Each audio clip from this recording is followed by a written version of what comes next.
Hey guys, in today's video, we're going to be going over CS50 Problem Set 2 Readability. And before we jump into that, I see that 78% of you guys are actually not subscribed. So please subscribe to the channel if you want videos like this every week. I'm going to be posting all the problem sets for CS50. So make sure you do that and let's just jump straight into it. Okay, so first things first, as usual, let's just copy and paste everything we need to get our file ready, and this is from CS50's official website again. I will leave the link down below. So let's just copy and paste exactly what they tell us to do. Unzip. Again, all I'm doing here is copying and pasting and following their instructions precisely as we've done before. Now it says CD readability. Okay, change directory to readability.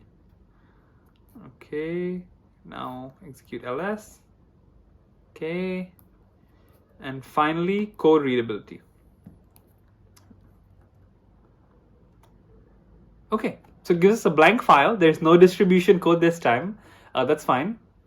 So what is this program actually about? What do we need to do in readability? Well, so first we need to get some text from the user. Okay, so the user has to input some text. And then our program should tell the user the reading level of the text, okay? So the reading level is calculated based on this formula, which CS50 gives to us. We don't come up with the formula ourselves. So they tell us the formula, and this formula will calculate the reading level, right? So over here in this formula, L is the number of letters per 100 words. And again, all this information is already given to us, right? And S is the number of sentences per 100 words. So from this formula, we'll need to calculate the grade level. This formula gives us the grade level. But in order to get the inputs for this formula, we can see here we need the number of letters, the number of words, and the number of sentences, right? So just to recap real quick, the user inputs some text, and from that we need to calculate the grade level. But to calculate the grade level, we need to know the number of letters, words, and sentences in the text. Okay? And after we count the words, letters, and sentences, we need to calculate the grade level, like we said, through this formula. And after we calculate the grade level, we need to finally print that. And that's what the program needs to do. Okay? So it seems pretty okay, seems pretty simple so far. Let's get into the code. So first things first, as usual, let's include our standard io.h as well as our CS50.h. And now let's start a program int main void as usual. Okay, so the first thing we need to do here is get some input from the user, right? So we need to ask for some text.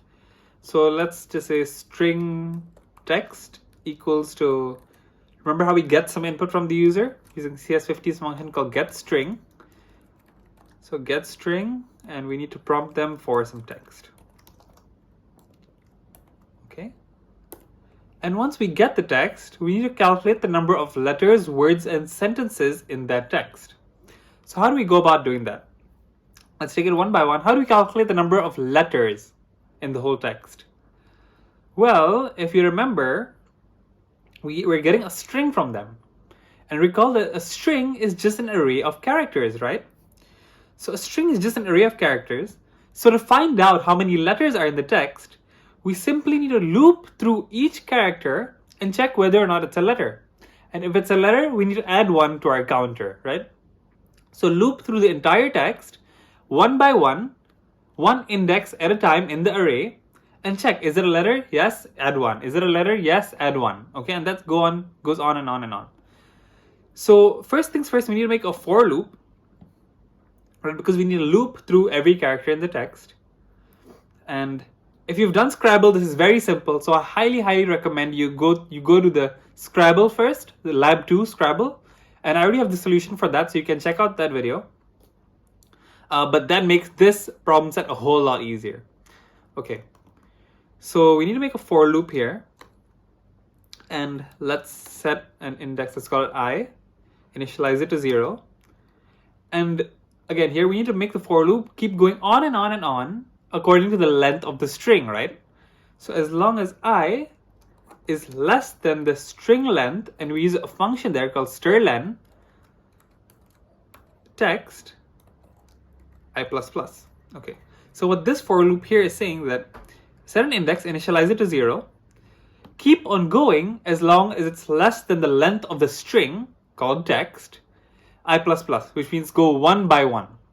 Okay, so now what do we need to do? We need to say if it's a letter,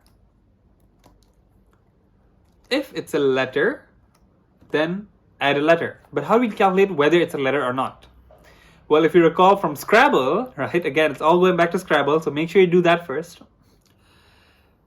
According to the ASCII table, every letter has its own position in the ASCII table, right? So here we can see the letters, for uppercase letters, it's between 65 and 90. That's their position according to ASCII. And for lowercase letters, it's between 97 and 122. So unlike Scrabble, we don't need to distinguish between uppercase and lowercase letters, right? All we care about is it a letter or not, right? So if it's a letter, we need to add 1 to our letters function. Actually, before we even do this, we know that we need to calculate the number of letters, words, and sentences. So let's just go ahead and do that first. Let's say int letters equals to 0, initialize it to 0, of course.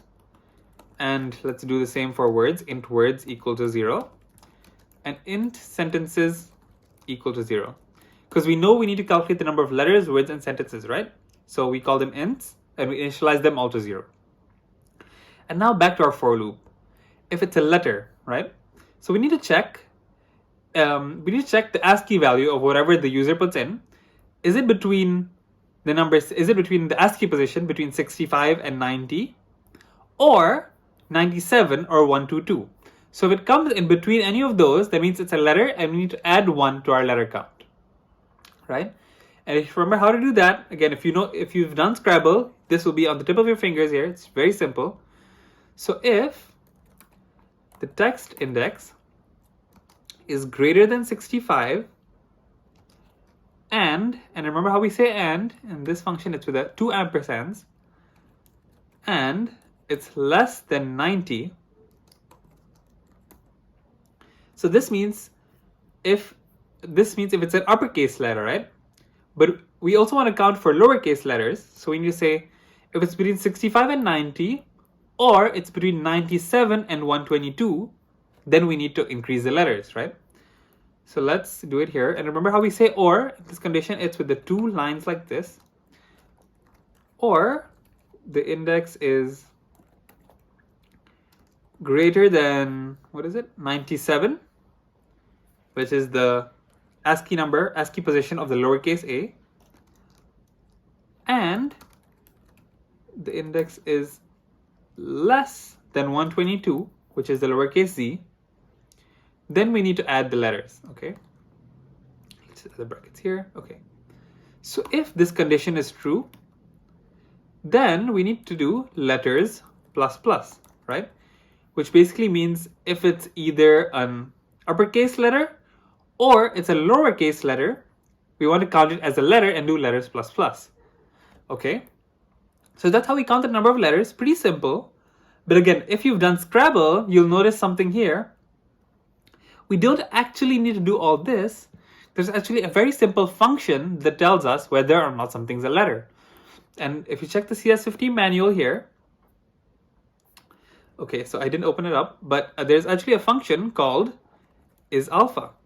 And you wouldn't know this unless you've gone through the manual, so don't worry, this is not like general knowledge or something. So isAlpha actually tells you whether it's a letter or not.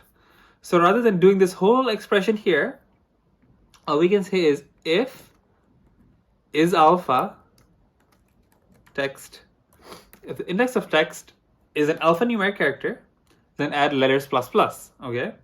So both ways are correct, right? We can do it the ASCII way, or like through the numbers, or to simplify our life a bit, we can simply do if isAlpha, right? It leads to the same result, so nothing fishy there. And again, we view this isAlpha function, which is in the ctype.h header. So we need to include that.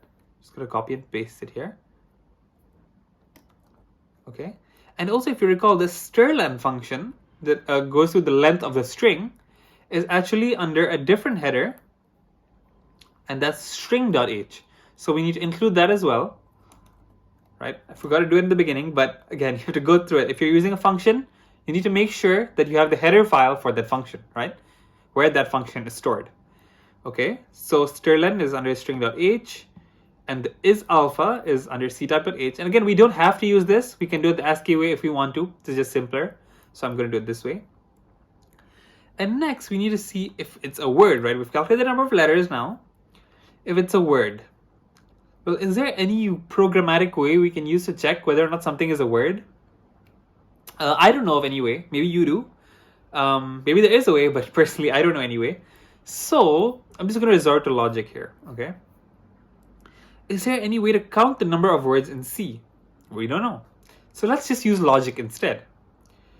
Words are separated by spaces. So we can simply count the number of spaces in the text, right? And that'll tell us how many words there are. So let's consider this sentence, David is my friend. So we can see here there is 1, 2, 3 spaces, right? And there are 4 words. So we can say that, assume that whatever the number of spaces is, there's going to be always one more word than there is a space, because the spaces are between the words, right? And this is just speaking logically. There's no programming here, nothing like that. Just logically, 3 spaces, 4 words, right? And it's going to be like that in every single sentence, because spaces are between words, right?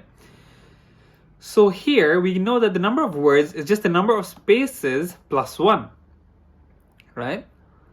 So what we can do is actually, rather than make a formula again, we can simply here initialize words to 1.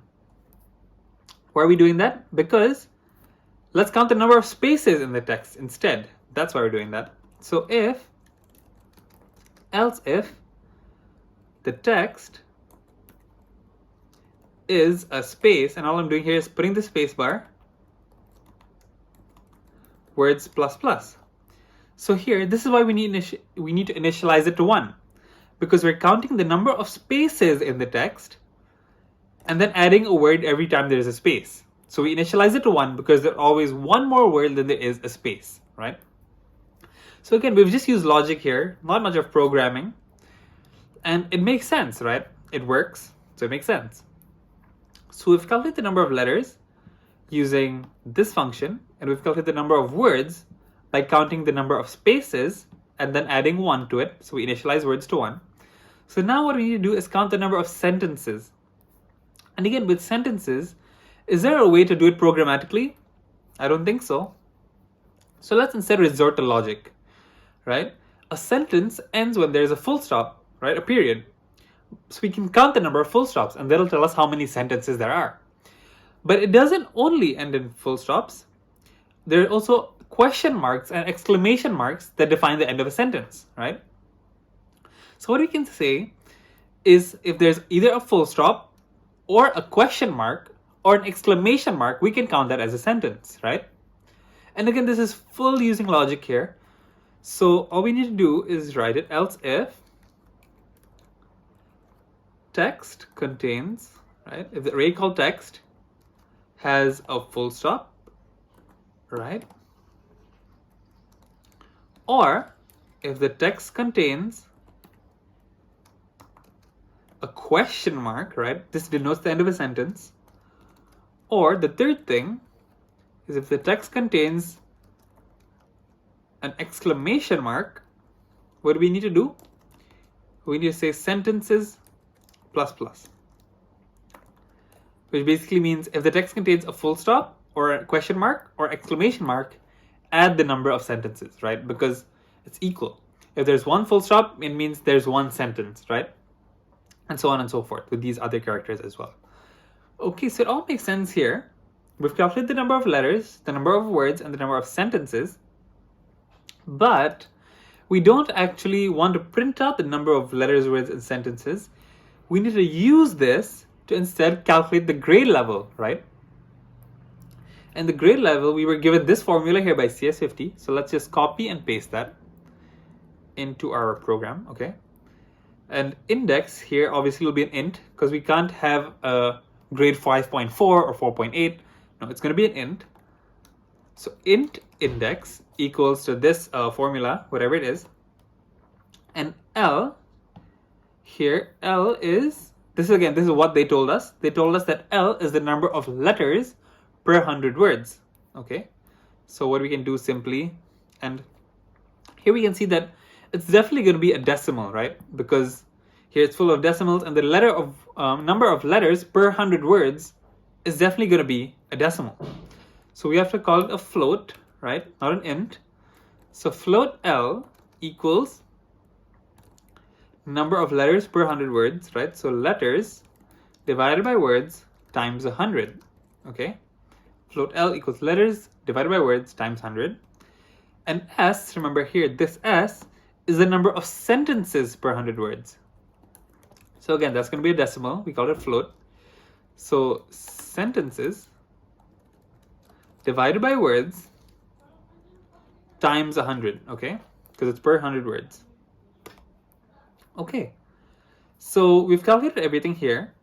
It's using all decimals here, right? 0.0588, and again, L is a float, and again, S is a float. So how is it going to give us an int? It'll give us, it'll not give us an int, it'll give us a float, right? So what we want to do is whatever we get, whatever result we get from here, we want to round it off, okay? And how we do that is there's actually a function called round, okay? And again, you wouldn't know this. This is not general knowledge. This is something you would only know by reading through the CS50 manual, okay? So this function called round, and it's under the header file called math.h. So let's first include that, okay? And now, let's go back here. So what we need to do is we need to round off this expression. So we simply do round and put that in the rounds brackets. Okay, so int index equals to round whatever this formula is, right? The formula given to us. Whatever result it gives, we need to round it off, and that'll be the index or the grade level, right? Okay, so it may not seem obvious, but there is actually an issue here, okay? And I got this wrong the first time as well, so pay attention to this. So letters is actually an int, right? And words is an int as well. So even though when you divide two ints, it can give us a float, right? But since here we count them both as ints, the result, according to C, will give us an int as well. But over here we don't want an int, we actually want a float, right? So when you divide two ints, C is going to give us an int, okay? That's just the way C works, even though the answer is actually a decimal. So what we can do here is we can actually just cast words, just cast anything here as a float, okay? Just so that it gives us an answer as a float, right? So what we do here is how we cast something. So casting is basically like you're just telling the computer temporarily count words as a float, okay? So here we can do that by doing this. So float words, even though words is an int, we know that. We just want the computer to give us a float over here. So we need to cast words as a float over here. And we can also cast letters as a float. That makes no difference. So we can do it for both, or we can do it for either one. As long as at least one variable over here is a float, the computer can give us a float, okay? So we can do it for both. We don't have to do it for both. We can do it actually for either one, but let's just do it for both, or in this case. Okay. So we've calculated the index. But now what we finally need to do is we need to print the index, right? And what grade levels do they want us to give? Let's just take a look real quick. This is the official CS50 guide. So if the index is 16 or higher, if the result is 16 or higher, right, from the formula, we need to do grade, we need to output 16 plus. Grade 16 plus is what it needs to print. And if the index number is less than 1, so if it gives us a number less than 1, our program should output before grade 1. Okay. And if it's between grade 1 and 16, then we need to actually calculate, we need to print whatever grade it actually is. So grade 2 or grade 8 or whatever it is. Okay. So now comes the simple part. We just need to print. So if the index is less than 1, what do we need to do? We need to print. They wanted us to print before grade 1. Okay. And what if it's greater than 16, right? If index now is greater than 16, we need to print grade 16 plus. And this is what they tell us to print, right? And finally, if it's between grade 1 and 16, sorry, we need to else if here. Else print, what do we need to print? We need to print whatever grade it actually is, right? So grade, and we want to print whatever the index answer is from here. So we use a placeholder first, right? %i, that's a placeholder for an integer, comma, index. So it tells us here that over here in the %i, we print the value of index, which is calculated over here. And again, so if the index is less than 1, print before grade 1. If the index is greater than 16, print grade 16 plus. Else, and again over here we can actually write if index is between 1 and 16, but we don't actually have to, because if it's not less than 1 and it's not greater than 16, it's obviously in between 1 and 16. So we don't need to write that again. The computer already understands that. Okay, and everything looks good so far over here. Let's just make sure that it is. So let's try to make readability. Try to compile it. Oh, errors. Okay, I forgot the semicolon over here and over here. Okay, and again, guys, make sure you do all this. Like small errors like that can stop the program from running. And again, I forgot another semicolon. It's very important, guys. It's gonna give you errors. So let's try that again. Make readability. Okay, and now it runs. So let's try to run it. It has compiled ./readability and ask me for some text. Okay, so let's see what examples they want us to put here. Let's just try a random one. Let's copy this. In my younger and more vulnerable years. Okay, so it's supposed to print out grade 7 if everything's correct. That's my text. I just copy and pasted it. Grade 7, okay. So it printed out the correct grade, but again, not very pretty because the command again starts on the same line. So let's print a new line, and we do that by doing \n to create a new line. And let's do that for all outcomes. Okay. And let's recompile, make readability again. Okay. ./readability to run it. And let's try another random example here. Let's say this one. A large class of computational problems involve the determination of blah, blah, blah, blah, blah. Let's copy and paste that. Grade 16 plus, okay? So our program seems to be working well. Okay, so guys, I'm going to be posting videos every single week. So please make sure to subscribe to the channel with notifications on to be updated every time I post. We're going to get through this course together. Make sure to leave a like on this video if it helped. And thank you so much for watching, guys. Bye, David.